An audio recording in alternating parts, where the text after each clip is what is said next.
Do you actually have to be on cocaine to be on this podcast?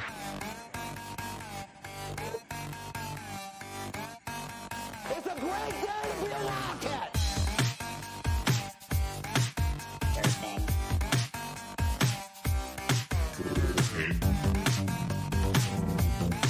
Durfee.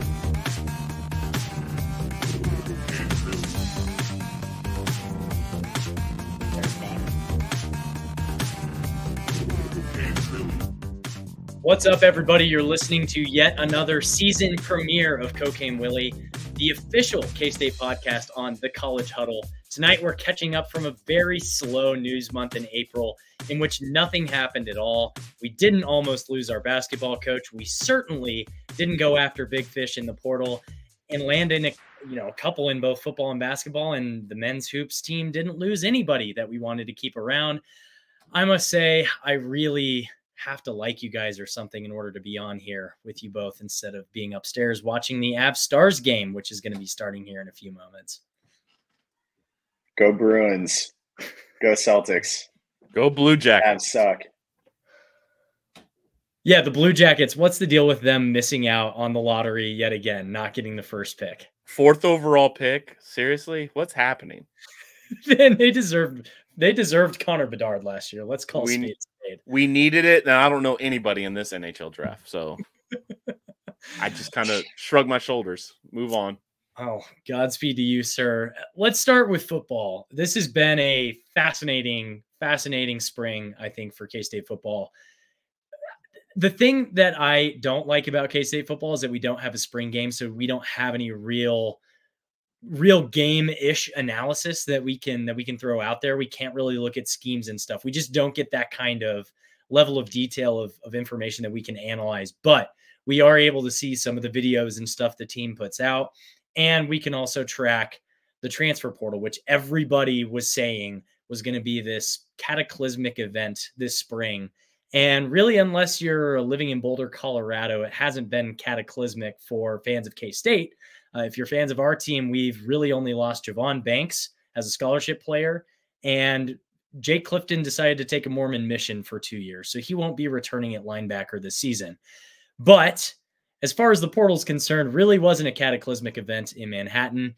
We got a guy who was a result of this mass exodus in Boulder, Dylan Edwards, a very familiar name. We've talked about him on this podcast a number of times now at this point. He's a sophomore running back from Derby, Kansas. He, at one point, was the #1 high school player in the 2023 class, along with Avery Johnson, depending on which service you were looking at. But, guys, we got him. We got Dylan Edwards. Mission accomplished. I mean, he found his way back home. I know there was some gruff given his direction on how he handled his recruitment. And I mean, really nothing's changed.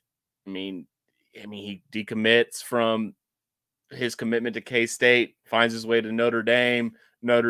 He, is lured in by that snake oil salesman and Dion. And then bam, he has a pretty good season. I mean, it was kind of a flash in the pan for that TCU game. And then it was kind of, their offense was just Shedeur Sanders and then everybody else. So I don't think you got to see the real full Dylan Edwards experience, but he finds his way back home with his best bud, his old Pee Wee team quarterback. And, man, it's going to be scary, spooky season this year with Dylan Edwards in the backfield. DJ Giddens is still here. God, it's gross. It's just gross. No, gross in a good way. You could always describe it, but I'm excited to see just how we'll be able to leverage him. Obviously, DJ Giddens is going to be the #1 back, and he deserves that because he's showed in the past season and even before the type of talent that he does have. He had some huge games this past season. Dylan Edwards brings this kind of dynamic playmaker piece of the puzzle where you can leverage him potentially in a few different ways. Maybe putting in 2 running backs or having him in the slot, using him in the punt and kick return game, that speed. So I'm excited to see how Matt Wells and Connor Riley implement Dylan Edwards' playmaking ability into the offense, because you have to absolutely put him you have to put him on the field a good amount, but you are in a position where you also have an excellent guy in DJ Giddens, and you can't, you have to give him some carries too. So it will be interesting. I'm always a big proponent in the zone read game. As I talked about last season, I am just salivating at a Avery Johnson, Dylan Edwards zone read type of situation for a few plays a game. I think it'll be magnificent, but I mean, that's such a huge pickup. Obviously with him, deciding to transfer out of Colorado, it seemed like the stars were kind of aligned that this was going to happen. You don't know what kind of talk was occurring before he entered the portal, but I am obviously glad it worked out for us. Tampering doesn't exist, Matt. Tampering is not a thing. Totally allowed, first of all. So I don't even care if we tamper. Go ahead. I've got a lot of bookmarks. I've got a lot of bookmarks from CU and Oregon fans apparently who are clamoring about this tampering that was There's happening. no rules, so I'm not worried about any of that. I don't care. But Matt, you make a great point. The special teams aspect, we haven't had. I mean, Phillip Brooks was serviceable, especially those last few years.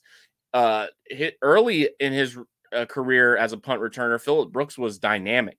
That multiple punt return game versus KU comes to mind, but Dylan Edwards is going to add a lot to the kick return, the punt return. That is not a lot of people are speaking on that, and that's a good call by you. But I want to ask you guys, just because we're talking Dylan Edwards, there's only one football. So like your concern, I think it's valid, because we do at a point, you have so many weapons. How do you get them all on the field and all get their rotation perfectly? And I think that is going to be a big part of what does Matt Wells bring? What does Connor Riley do in terms of getting them the ball? Because you have three dynamic receivers, I think, and Jaden Jackson, and all these young receivers that you want to get on the field. So you're going to have a 3 wide receiver set a lot of the time. You got Oakley. I think you're going to want to have a tight end out there more likely than not. So where is Dylan Edwards line up? You're going to keep DJ Giddens on the field, I would imagine, a lot. So where does he line up? And I asked the question to Scott Wildcat for his Q&A, who's losing touches? Because it's not so much like that they're not going to be used as much, but they all can't be on the field at the exact same time.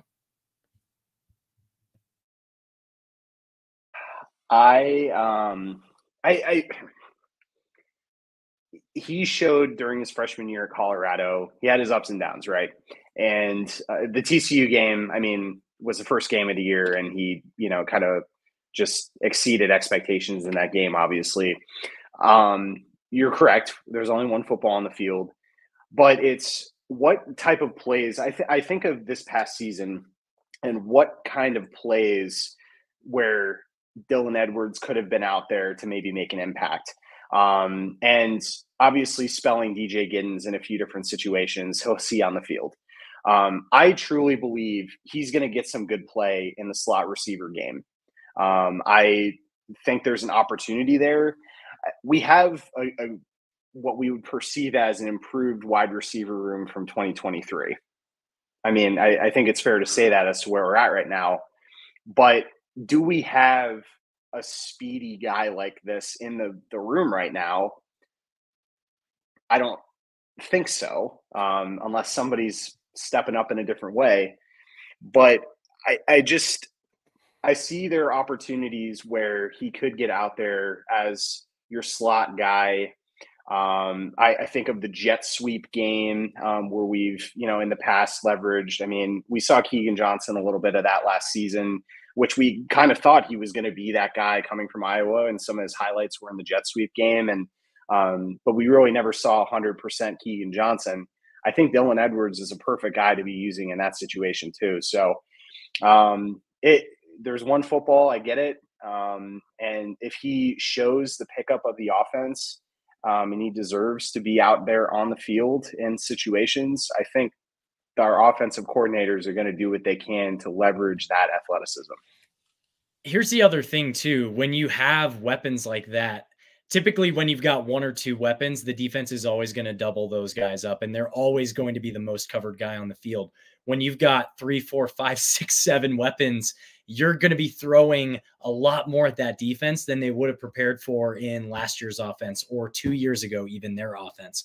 So I'm not really worried about that. Dylan Edwards knows what he's getting himself into. He took this position with the team knowing that he was going to be the second string running back effectively, and that he's probably, if he's going to see the playing time he wants to see, he's probably going to be more in the slot. He's going to be worked in as a kick returner or whatever. There are going to be a lot of different ways that they're going to have to utilize him to keep him happy, I'm sure. But he knows what he's signing up for. He's not signing up for, potentially damaged goods like maybe he thought he was getting himself into at Colorado. And then Deion shifted the script on him a little bit and then recruited over him with an Ohio State running back. So I'm not as worried about that, just because when you've got 5, 6, 7 offensive weapons, whatever it might be, the defense is going to have to figure out who you're going to go to. You're not going to go to the same guy every time like we maybe did with Deuce Vaughn sometimes or whatever. That's a good point with the decoy aspect of it. And I think of just me personally. I'm a selfish person. I'm just selfish. So when I think of the one ball, I'm thinking like he wants the ball a lot. So who are you going to take off the field? If you're going to have him as a slot receiver, are you taking Jace Brown off the field for him to be a slot receiver? Are you taking Dante Cephas off the field? Are you taking Garrett Oakley off the field? And mind you, we're going to be running 80 plays, 75 plays. So you're going to have that. You're going to have packages where you can take people on and off the field. So maybe it's a little hyperbole of me to think that you're taking somebody off the field and they're not going to get the playing time, but it just, one ball, that aspect, that lizard brain in my head is not going to let go that there's only one football and how are you going to get all these guys? Maybe it's just I haven't had the riches that we're currently, swimming in right now that I can get used to it. And that first game is going to tell a lot. For sure. And we've got a question here from Robbie Schultz. Apologies if I'm mispronouncing that, from YouTube. Do we believe the defense will be as good or better or worse than the last year? And I want to use this to pivot a little bit. I do want to talk about Alec Marenko because we secured his commitment this week as well. He's filling a little bit of a void being left by Jake Clifton. Although I want to ask you guys a little bit later here too, when we look at the linebacker core, when we look at the defensive line, how do you feel about the depth, knowing that we did also get Malcolm Alcorn Crowder is officially going to be a cat? We thought he was going to be a cat, then he didn't make grades or whatever, and now he's going to be a cat for sure, but did miss out on spring. So he's going to have some catching up to do there. But I guess just thinking about the defense, do we think it's going to be as good, better, or worse than last year? I think I know your answers, but let's get into it. I think we're going to be as good. I don't know if we'll be a ton better. I mean, in terms of what we had the entire season, I guess you can say we're going to be better. But going into last year's team, we got an in-shape Uso. We got a 6-year, 7th-year senior Daniel Green with Desmond Purnell and Austin Moore at linebacker. We had Kobe Savage still. He was coming off a knee injury, but still we had those guys. This year, my goodness, we didn't have the middle linebacker until literally just now, maybe 4 days ago. So will they be able to be as good as we were at the middle of the season? Because we weren't that sharp, actually towards the latter half. We actually got worse in terms of defense, because we were pitching shutouts in the middle of the season. So that was a really, really strong defense in the middle and kind of towards the beginning of this. Well, not the beginning, because Missouri taxed our asses too.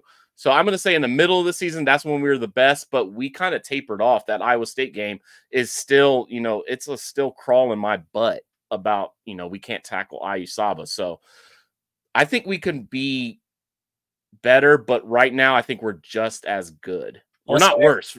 We're not worse. I have to laugh that you said Io Saba instead of Abu Sama. It's not names. Very it's not Io Saba. Oh, that was our running back. Io Saba, you idiots. Abu Sama, Iowa State Cyclone that torched us 7 times for 100 yards each. Sorry, Io Saba. God damn it. I do not think right now our defense is as good as last season. And I believe that because I have questions about some of the defensive groups and how they will have to improve in order for us to get to that point. Which ones? Give me like a second. Here's my reasoning. Okay. So I start with the cornerback room. Jacob Parrish had a good season. I'm not necessarily worried about that. Keenan Garber came on towards the end of the season. He's going to be the full-time starter at that position. I am nervous about that. I'm not saying, look, Will Lee leaving, he had points last season where he played very well. I think Keenan Garber has the capability to come in, be the starting guy, but who's behind him? There are going to be situations where, we need some of these younger guys to step up in these position groups. And I don't feel comfortable right now in saying that our defense is in a position where we're going to be as good as last season. I think the losses at the defensive end, or at least on the defensive line, are pretty prevalent. We're going to have we have young guys that we expect are going to step up, but they're not there yet. We got to see them in game time. The linebacker position, we have some strengths on the outside linebacker. I get that. On the inside or, middle linebacker position, Marenko, we don't know how he's going to be able to fit in, especially after spring practice. He's going to have to come in fall practice and earn that role. You have to expect that he's going to be in a position where, he's going to be starting, but he's still got to pick up the playbook. So for me, I don't feel like this defense is at a position right now where I can say, hey, they're going to be as good or better than last season. It is going to be how I see them improving through the season that could potentially get us to the Big 12 championship game. I'm gonna get in on that. Go ahead, read it, Bob. Go ahead and read, Bob. No, I was just gonna say, Will the Thrill. Question from Will the Thrill, our good friend and OG biggest fan of Cocaine Willie ever. Do you feel the additions have been for the better? Like I said, I think the additions, Malcolm Alcorn Crowder, when he came in, we were really, really hyping him up. And is he going to be able to hold up as nose guard? Because, we kind of recruited him for that hybrid defensive tackle, defensive end. I think he does improve the defensive line for sure. If we're talking about the beginning of last year, our middle linebacker position is not better. It's not. Even in the middle of the season, I think we still have Austin Romaine on the team, but has he taken that jump to where he can be relied on? Because he was not stellar last year. He was good, but he wasn't an improvement. And I think Marenko can do that. Our safety positions, man, I don't know. We're losing Kobe Savage, but we got some additions there. Have we improved at safety? I'm not entirely sure. I think you can't be worse than what Will Lee put on tape at Iowa State. So we improved in corner no matter what. It's addition by subtraction in that sense for me. And offensively, I think we knocked it out the park offensively. I think defense is where where the questions of the additions are coming in from what Will is talking about. I just want to add, you mentioned Austin Romaine, and I'm putting this out there. The expectations that I think we had for Austin Romaine as a true freshman coming in a situation like he did, there is a lot of room for growth for him. Absolutely. And I mean, I think he has absolutely the capability to be a starter in the Big 12 his junior and senior seasons. I do. I mean, the safety position I feel actually pretty strongly about, because you have a guy in BJ Payne who's shown improvement. Jordan Riley is going to be there. We've heard a lot about Colby McAllister, guys who have been in the program, or he's been in the program. So I think there's just these unproven position groups and guys that we're hearing from spring practice that have had a great spring ball. Thinking about, Chitty and Tobio and, these athletic guys that we're thinking like these are going to be starters. Well, one of those two, they're going to be replacing like Khalid Duke, who was with the program for 5 years and, was an exceptional player. And so I don't know. I don't know. Let me go back and forth with you a little bit on the Austin Romaine thing, because you say we had a lot of pressure on him. That wasn't our doing. He was like one of the lower rated recruits coming out in that class, but sure. But what was put on him was from the players. That was who was brought up during, the conference when all the teams were together, the Big 12 meetings and all that stuff. That's who they brought up when they said, sure. who's a guy that we're not hearing. It was Austin Romaine. The players brought him up because he was excelling in spring ball, in the summer. So we kind of expected a lot from him because of what the team was saying. And I think he showed glimpses in that UCF game after Daniel Green went down. I think he played all right outside of that first drive. So, and there was games throughout where he played fine, and he was banged up too. But is he better than what Daniel Green was? No. Is Marenko going to be better than what Daniel Green was? Not right now. I can't say that he is. So I think we did take a step back, but every other position on the defense and on the offense has been improved, except for maybe the O-line, which I think we'll touch on.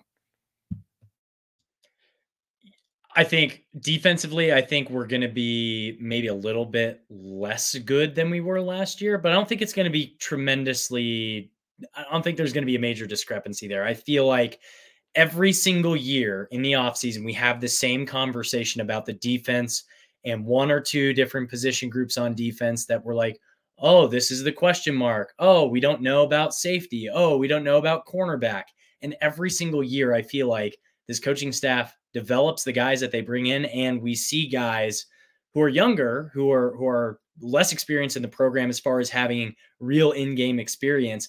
They step up to the plate and they improve, and they get up to the level that they need to play at to compete in the Big 12 at a high level.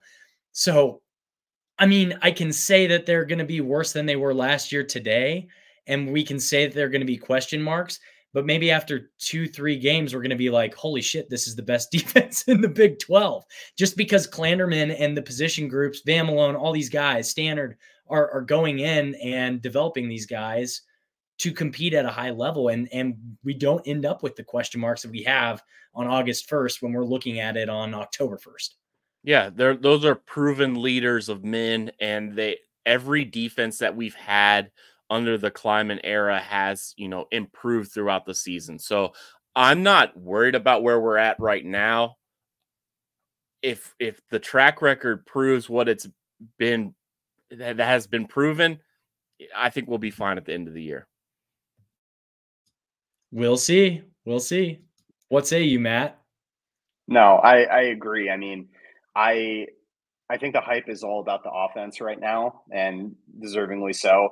The defense, again, I believe the defense will improve through the fall. And because that is what we've seen with most of our teams in the past. And I believe the talent is there to improve. But I can't say for certain right now. I can't compare this team I can't compare this defensive unit to last year's unit and confidently say that they're better. I think there's the talent to be better. They just have to prove it. Special teams, special players. I think our special teams have, I think we're taking a jump. Chris Tennant, I think, has finally gone over that edge. And, I think right on cue, somebody asked a question about special teams. I don't think we're going to be punting the ball a lot, so I'm not too worried about that. But I think Chris Tennant, he's taken that step to the point where last year he was almost 80%. I mean, he was 11 or 14. I was calling for him at the middle of the year. Is he on the verge of being an all Big 12 kicker? So I think special teams, with the addition of Dylan Edwards, we're going to be more dangerous. We're going to be more fast. I think we're going to be more efficient. So special teams, I think, is taking a jump. Offense is taking a jump. Defense, I think, is kind of just, middling. Everything's gravy. And real quick, I do want to touch on it. High school recruiting. We do have currently 3 commitments, but it sounds like there are going to be, maybe a parade of some commitments happening here in the next few weeks. So keep your eyes peeled. If you're not a subscriber to KSO, definitely subscribe and get some of that insider info from Derek Young, Drew Galloway, Mason Both, all the homies over there. Shout out to them. But Dylan Duff, currently quarterback recruit out of St. Louis. He's high 3-star guy. We've seen some videos of him talking about K-State. I feel pretty encouraged about how he's going to do this season and hopefully improving his stock to becoming even a 4-star level guy. It seems like that's something that's entirely possible. Weston Polk is a safety commit from Coppell, Texas. And then we've got Will Kemna, offensive tackle. I think he's 6'5", from Jefferson City, Missouri. So you've got 3 solid guys. This is a decent recruiting class as it stands here today on May 7th, 2024.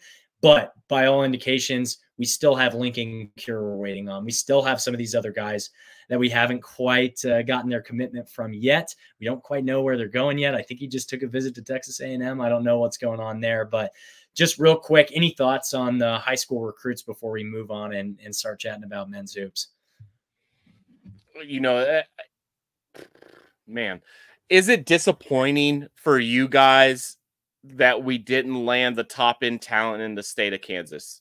Because, I mean, if you read the tea leaves, there's some guys outside of like Lincoln Cure that are not in our favor. We didn't make the top 8 for, legacy guys. What's his name? Woods. He kind of, cut us out. He's looking more Big Ten. Babaloa, not looking strong for him as an in-state offensive lineman. It's kind of disappointing that we haven't put the fence around Kansas yet. So that's disappointing. But in terms of what we have right now, we got the quarterback, we got the linebacker. Offensive line is always going to offensive line. No matter who he brings in, I think Connor Riley can transform these guys into incredible players. So not too worried about high school recruiting. High school recruiting in terms of basketball, football, I'm not too stressed about it in this day and age because of the transfer portal. I can't get invested in these guys like I used to. I was just going to say, are we going to lose out on commitments to 5 or 6 of these guys, and then they're just going to pull a Dylan Edwards a year or 2 from now? They'll be right back, and don't wish poor things. Oh, you're saying we pick them up after? Yeah, the Dylan Edwards story where no, you're fine. I think that's a strategy. You kind of you get these in-state guys and you ride them all the way to the end, make their top 2, top 3, top 5. And when we know as college football fans, the grass is not always greener. So when they see what is actually happening and the strategy of these big name programs, how they're going to recruit over you, they're going to do all this stuff. They're not going to make you a focal point of the offense or defense or whatever. K-State will be here, baby. We're always here, waiting in the wings. And this conversation will be all moot if they sign Lincoln Cure, because then it's like, oh, we picked up the number 1 guy in the state of Kansas or all this stuff, and it's all good and blah, blah, blah. So I think we're fine. Yeah, it's just a little temperature check at the very beginning-ish of high school recruiting season. most of those commitments come in the May, June, July timeframe anyway. So we'll see what happens there. But I do want to pivot over to men's hoops. But before we do that, we've got 173 people watching this right now. And I think only 2 of you are watching on YouTube. So if you haven't yet, just do us a quick favor. Pop over to the YouTube app, go to Cocaine Willie, and hit that subscribe button. Because if you're not subscribing already, you're missing out on some great content that you're getting on Twitter right now instead of YouTube. So just a heads up, do that. And let's pivot over to men's hoops. So I just have to get a temperature check because I haven't talked to the 2 of you since the whole Coach Tang Arkansas situation. That was one of the wildest and strangest 48 hours of coaching history. It was just K-State coaching history. Let me add that quick asterisk there. John Calipari ended up being the sloppy seconds for Arkansas after Tang decided he wasn't going to go there. But 2, I feel like we've been having this conversation all season of, oh, President Linton and Coach Tang, they don't agree, and Coach Tang's going to be listening to other jobs. And it was a very strange 48 hours. I still haven't really fully processed it. And it feels like it never even happened at this point. So I do want to think back. This was 3 weeks ago that this happened. 4 weeks ago. That's kind of nuts that it's so dumb. It was such a weird process. And I hate to say it like this, but I feel like this is kind of the norm with Jerome Tang. I mean, I don't want to, bash the guy, but, he kind of, I don't want to say he held us hostage, but he kind of did, I mean, I don't expect these guys to be on social media and, talking to the fans every step of the process and all this noise. But when you go radio silent and you're hearing just all kinds of weird rumors and all this stuff, and you're waiting on pins and needles, whether it's one job or the next. Is Scott Drew, Jerome Tang finally shuts down the rumors. He puts out the video, all this stuff, everybody's kumbaya. And then Scott Drew's name comes into the Kentucky job. And then now we're all pins and needles again. Is he going back to Baylor? Posting pictures from a Mexican restaurant with La Casita in Waco or something. Yeah, but that affects Jerome Tang because, is he going to take the Baylor job? I don't know. And I hate to say that he's holding us hostage, but if he just comes out and says, hey, I want to be at Kansas State for this amount of time, I need this amount of, it's not flirting with every job that comes open or doesn't come open. I think we're a lot less stressful. I think there's a lot less animosity from the fans because Jerome Tang is not afraid, to call out the fans for things. And there's no way we can call him out on anything. It's a weird dynamic, but he's our coach, and we're trying to get a team together, and we're going to talk about it. But that was a weird time, and we want Jerome Tang here. If he's winning games, he's doing all this thing, he's making the university and the program better, we want him here. But we don't want the circus every year either. Yeah, I don't really enjoy the drama of the whole situation. I mean, obviously, for a good portion of the fan base is consistently trying to get updates as to what's going on. And the fact of the matter is, and I'm sure there's a lot of, there's going to be a lot of these intricacies that none of us were ever going to hear about, ever. I totally believe that Jerome Tang was using this as an opportunity to say, hey, these are the expectations of what I think this program can be, and this is what's holding me back. How can we meet here so that I can continue being at this program while also getting what I need to allow this program to be sustainable and be successful and all this type of stuff. I mean, I'm glad that he's here. I know we're going to be talking about what has happened since then. And so my opinion, has probably changed a little bit. But at the time, with what has been reported and what he asked for and what he's received, I think it's completely fair to say that right now, Jerome Tang has the resources he feels like he needs in order for this program to be consistently in the running to be top in the Big 12, making the NCAA tournament, etc. Now, it's on the coaching staff to leverage those resources effectively to meet that goal.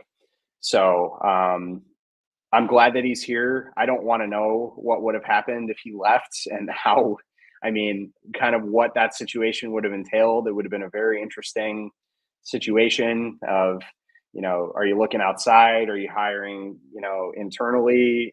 I don't know. But I mean, I am glad that he stayed, and I'm excited to see where we're going to be moving here in the next, I mean, like few weeks. So. Speaking of the next few weeks and the past few weeks, we have the portal to talk about. It's the ever present, always their topic of conversation. And man, we're almost at 200 people viewing this right now. So shout out to the fans, shout out to the cokeheads out there. The portal giveth and the portal taketh away, though, and it giveth us Doug McDaniel, 5'11" point guard from Fairfax, Virginia, transfer from Michigan. He has 2 years of eligibility. We get Brendan Housen, the Amarillo assassin, I think is what we're calling him, 6'4" shooting guard from Amarillo, Texas, transferred in from Villanova and Neptune's program there, Villanova, taking over for Jay Wright. He also has 2 years of eligibility. And we've got CJ Jones from UIC, Illinois, Chicago, 6'4" combo guard from East St. Louis, buddies with Buddy Rich. How about that? 2 years of eligibility there. And then Bay Fall Archie came from Archie. So there we're hearing that. This is the most we've talked about the Razorbacks in the 3 years that we've done this show. 6'10" power forward, Denver, Colorado. Shout out to Colorado and Denver and the Avs, who are down 2-0 to the Dallas Stars right now. He has 3 years of eligibility and is a former McDonald's All-American and 5-star out of high school. The portal taketh away Day-Day Ames, Arthur Kaluma, RJ Jones, Jarrell Colbert, Quez Glover, Dorian Finister, and Cam Carter. Some of which we're okay with seeing go, some of which we were surprised by. I think Day-Day and Arthur Kaluma, we were all a little bit surprised by. Some of the other ones, maybe not so much, and maybe we were planning on filling those voids, but just a mixed bag with this portal. And you, this past weekend, we had just 2 heartbreaking, gut-wrenching, close to the finish line situations with 2 guys, Caleb Battle and I'm already forgetting Clifford O'Murray. Those 2 guys we kind of went all in, similar to the Big Pat situation back in October, and the staff lost out. And this is starting to become a trend where there are big fish that this staff is going after recruiting wise and striking out on. And last year and the year before, we heard that, oh, well, he wasn't a culture fit or this or that. And then last year, we also kind of heard, well, NIL is a problem and this and that. But now with Wildcat NIL being in the situation it is and having all the money that they need and all the financial standing it seems that we need to be competing with big-time programs for those big fish in the transfer portal pond, if you will, they're still striking out on some of these guys. So what are your thoughts? I mean, just give me your candid, unfiltered thoughts, both of you, on where K-State stands in the portal, because it's clear we need some bigs and we need to fill out this roster because who knows if another guy well, you can't enter the portal. So we're good there, but I don't know if that means we're good because, I think I think a lot of it was, late portal entries. This is a whole thing with this staff. Jerome Tang, his first year, he wanted to be patient because he said that the good guys were going to be coming in later. But now that portal style is done. Everybody's in that's going to be in. And there's statistics and rankings that are out there where there's only 36 of the top 200 available in the portal that can be nabbed up. And there's teams that still have, like us, 5 or 6 slots that need to be filled. It's unfortunate, because we started this transfer portal season, somewhat hot. We come out and get Doug McDaniels, who was the first guy that you mentioned, and he's a dynamic point guard that is very reminiscent of a Noel. And that can run the offense similar to what we had in that Elite Eight run. But then you kind of die down and, you let the portal run its course and you kind of, edge guys out of the program that, weren't getting it done. Jarrell Colbert is the first one to come to mind, a project that the project didn't get completed. And I don't think it ever was going to, which is fine. But then you got guys like Day-Day Ames, who statistically and ratings wise is not the elite of the elite, but those are guys that you recruited hard out of high school and you wanted to build the program around them, whether they're going to be, the number 1 guy or the number 6 guy. He was going to be part of the rotation and be part of the program, but you lose these guys because of what the portal is. So it is unfortunate, and it sucks because you do go all in on guys.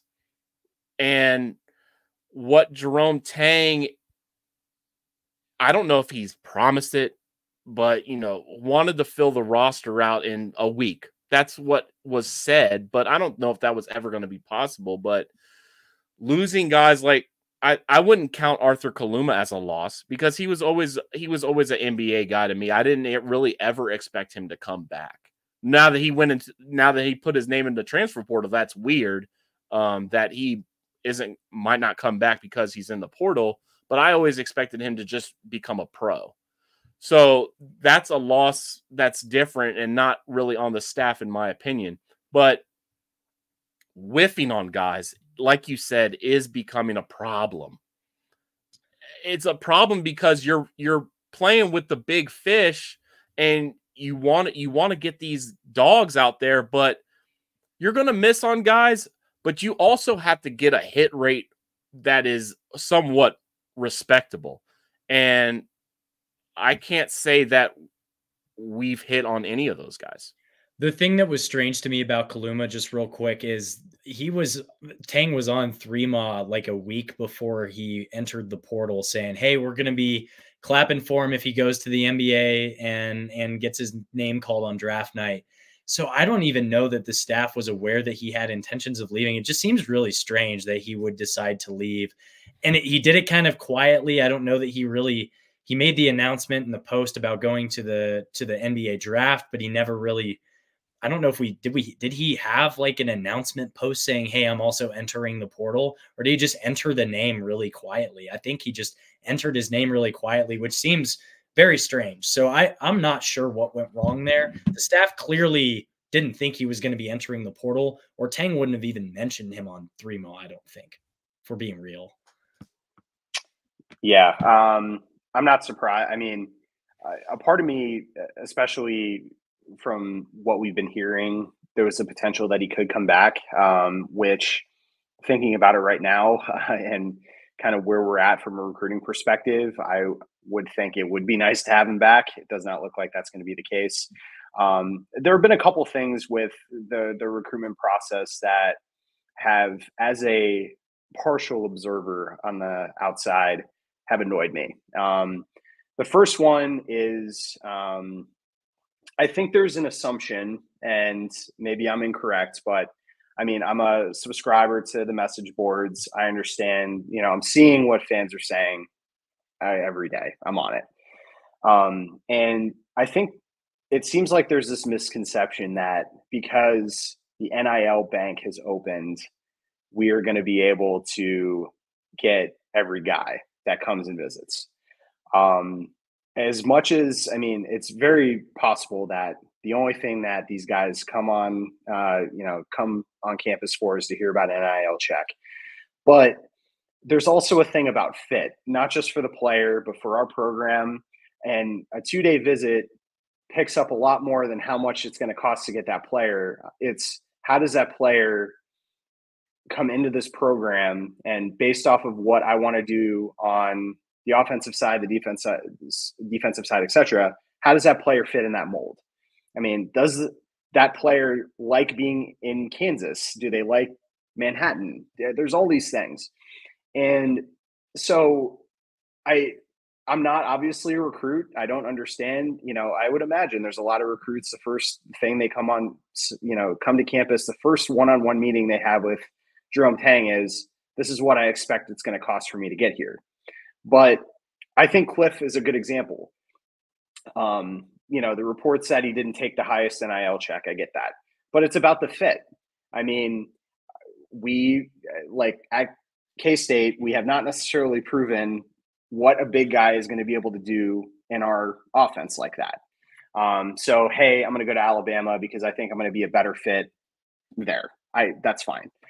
So I just think for all of us, we have to understand that as much as we have this like NIL bank that's improved and, it makes us competitive. It makes us competitive enough to be able to get these guys on campus. Maybe it's not the fit for that player that sometimes I think we just have to think about a little bit more. I get what you're saying, but for me, that's not whether the fit or not the fit. You sell them the fit. That's what recruiting is. I mean, you're going after these guys for a reason. It's not like they come on campus and you're like, oh, that's not going to be a fit. You sell them the fit. Well, in terms of basketball, I don't, like you're saying, culturally, all that stuff, whether they like Kansas, whether they want to be here or not, whether they're a good person, I think you would kind of gather that before you invite them on a visit, Zoom calls, all this stuff that you lead up to a visit. For me, I think in terms of basketball, you sell them the fit. If you're recruiting them, you tell them this is what we're going to do for you. And if they're not digging it, it's because you're not selling them the right stuff. I don't think, for me, like a guy like Clifford Amore, what has Alabama proven in terms of their bigs? What have they done with their bigs that we don't do with our bigs? I'm trying to figure it out in terms of basketball. Whether he likes Tuscaloosa, Alabama, in terms of Manhattan, Kansas, I couldn't tell you. I've been to Tuscaloosa. It's basically the same thing as Manhattan, Kansas. But I don't think we're closing on guys. I don't think if we're talking to Battle right now and we're telling him he's the number 2 option, he's going to get up his shots, we're going to do this kind of 5 wide out, you're going to get your basket, you're going to prove that you're an NBA guy here in our system, he doesn't go to Gonzaga. In my opinion, I just think that's how it works. The bag is there. Like you said, kids are going to come on campus, and if they want to get paid, I would think if the first thing they're talking about that they're wanting to get paid in college is because they don't think they're going to get paid in the NBA. That's what I think. That's quite possible, right? Like, this is an opportunity for a good portion of players to monetize themselves because, yes, they may not go to the NBA. They may go play in Europe and still make money, but they have the capability. They have the capability now to make some money, and that makes sense. Like, I get that. Yeah, so don't tell me that you're wanting this bag, like this giant or enormous NIL bag, and also say that you want to prove yourself here to be an NBA player. You're going to get paid if you're an NBA player. That's the dynamic I don't get. I think there's like a misconception that like these guys are like leaving Kansas State because they're not going to be able to make it to the NBA. I don't think that's the case. If Coach Tang can sell the vision of what he wants to expect, he's got guys in the NBA right now that played in the system. I don't understand this and why we're missing on guys. I think it's just it's difficult to say, and it's frustrating because we're in there with the big dogs, proven big dogs like North Carolina's Nate Oates.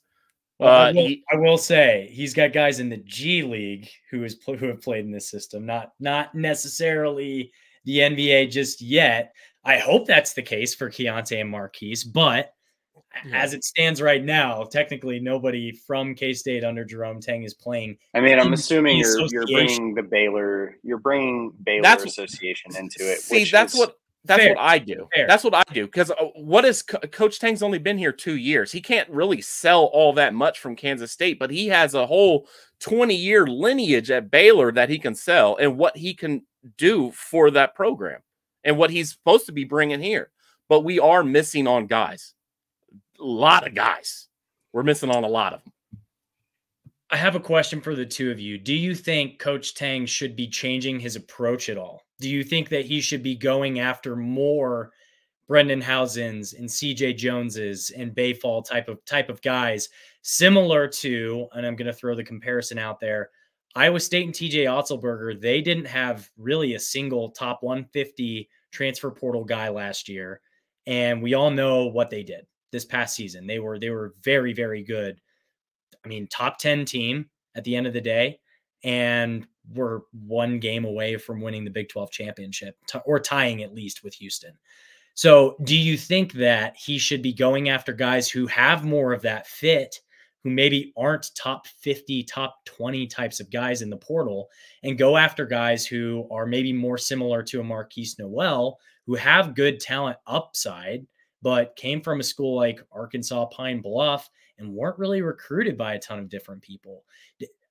Do you think he should be changing his approach instead of going all in, all the chips on the table on Big Cliff and Big Pat and all these guys that we seem to be whiffing on? I mean, I think it's huge when our program is up against other, you can say, blue blood programs for players in the transfer portal and coming out of high school. I mean, I believe that helps from a branding perspective. Yes, you have to figure out how to close the deal. I like 100%. I also believe that if you're building a program, you have to be throwing the lines out for the big bait, but understanding that it's a mix of these players. It's not going for all of one type of player, one grouping of players. It's quite possible that a guy like Cliff comes in, big fish, you fill your spots with some smaller fish, and you go to the Final Four. It's quite possible, just depending on how you build the team based off of these players. For me, with where our program is in the Big 12, I think it's huge. It is huge from a branding perspective to be in the running. I don't think that's deniable. Yes, though, you have to close the deal on some of these players. I think the Khalif Battle situation was really frustrating. And just from a coaching staff perspective, one thing that I think needs to be improved on is the communication coming from the coaching staff to some of the news sources that are then telling the fans kind of what's going on is frustrating. I think the Khalif Battle situation was one that was frustrating for all of us because we've been hearing for a week or two, hey, like, he's coming to K-State, all this type of stuff. And so the communication goes out there, but then as he starts taking other visits, ends up not being the case as we saw. One, the communication I don't think has been great, and probably the honesty piece of that puzzle, but also as a coaching staff, what are you doing? Like, you have to, that is a deal that should have been closed right off the bat. And obviously that ended up not being the case, and we lost him. So, yeah, I don't know. For me, I get what you're saying about like going after big fish and all this stuff. You want the best players possible. I don't think if you're wanting to recruit like these mid guys or guys you haven't heard of, you don't need to run off any of the players on your team then. You don't need to run off of Jarrell Colbert. You don't need to run off of RJ Jones or however that happened. I don't know if they ran them off or whatever, but you try to keep those guys because those are guys that you can develop and become a good team later down the road.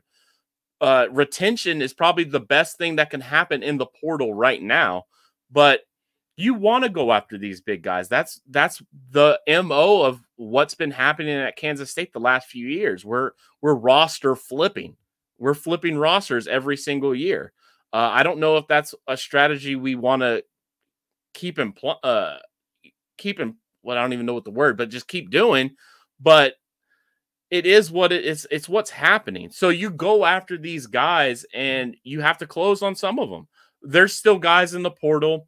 There's still visits to be had. We're going to have a basketball team. I'm not worried about that.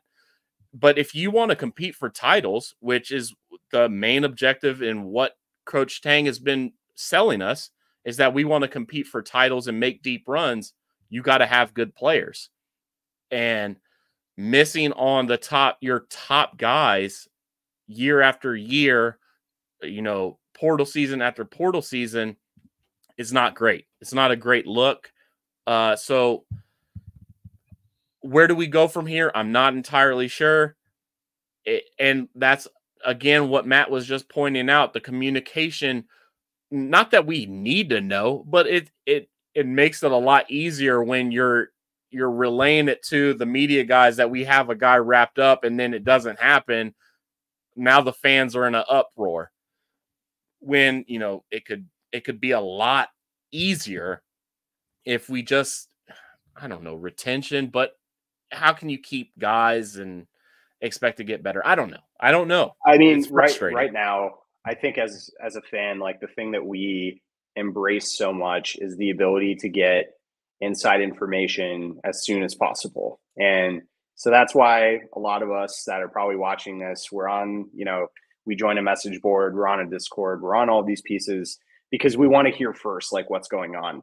And with the transfer portal now, I mean, think about it. Like 5 years ago, this was not a thing. We weren't worried about construction of a basketball roster like this on May 7th before the season because we knew who we had.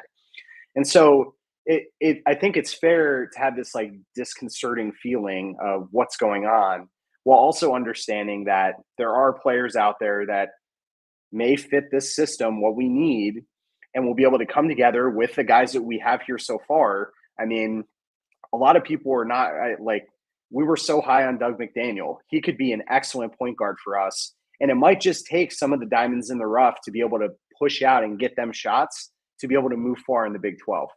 So I'm trying to stay as down to earth as possible. This past week has been, I would say, frustrating as a fan because of all the knowledge that we now have that we used to not necessarily have to deal with. That kind of creates this feeling of like, what are we doing that isn't getting us, the top center in the portal? And what are we doing, that we have a guy who comes here, says he's coming here, and then he goes and makes another visit and decides, hey, that's my spot. What are those things doing? We have to put trust in the coaching staff overall. And I have trust in that. Absolutely. In constructing a roster that is going to be effective in Big 12 play and get us back to the NCAA tournament. The team is going to be the team no matter what, and we're going to find positives on what we're going to see in this basketball season next year because we just haven't seen them. That's the positive thing about flipping your roster every year. There's no getting around like what we have on the team. It's all going to be guesswork. So all my guesswork is going to be positive no matter who's on the team. I'm going to find a way to make them sound like they're going to be a deep run team. Well, I would say the team is the team, but we all know what happened last year with the Naquan Tomlin situation. So who knows? Someone else might decide to do something stupid at some point. But I think we can go ahead and wrap here for the night. We're just under an hour. We've got some listener questions, but we'll get to those maybe next week or the week after. So if you asked a question, we'll get to it at some point. And if you haven't asked a question, go ahead and ask a question. Let's get some in the hopper for the next episode. But for all of us here at Cocaine Willie, thank you for listening and watching live or after the fact. Be sure to check out the College Huddle at thecollegehuddle.com and follow them on social media at College Huddle. There are going to be articles, podcasts. I've got an article up there covering teams across the country, whether that's K-State, Arizona. We've got a Liberty podcast now on the College Huddle. There's a ton of content covering basically any team that you could possibly imagine. So give them a follow. We roll up into that community now. So we're stoked to be a part of that. And there's going to be cool stuff coming throughout the next year as that continues to develop further. But you can follow Cocaine Willie as well at Cocaine Willie on YouTube, TikTok, Twitter, Instagram, any of the places. where social media can be found, except for Facebook, because that's just like too many channels to have to monitor. And you can follow us individually. I'm at Bob Trollsby. Chef is at Chef Andre Napier, and Fireball Matt is at Matt Marchesini. Chef, cocaine's a hell of a drug, baby.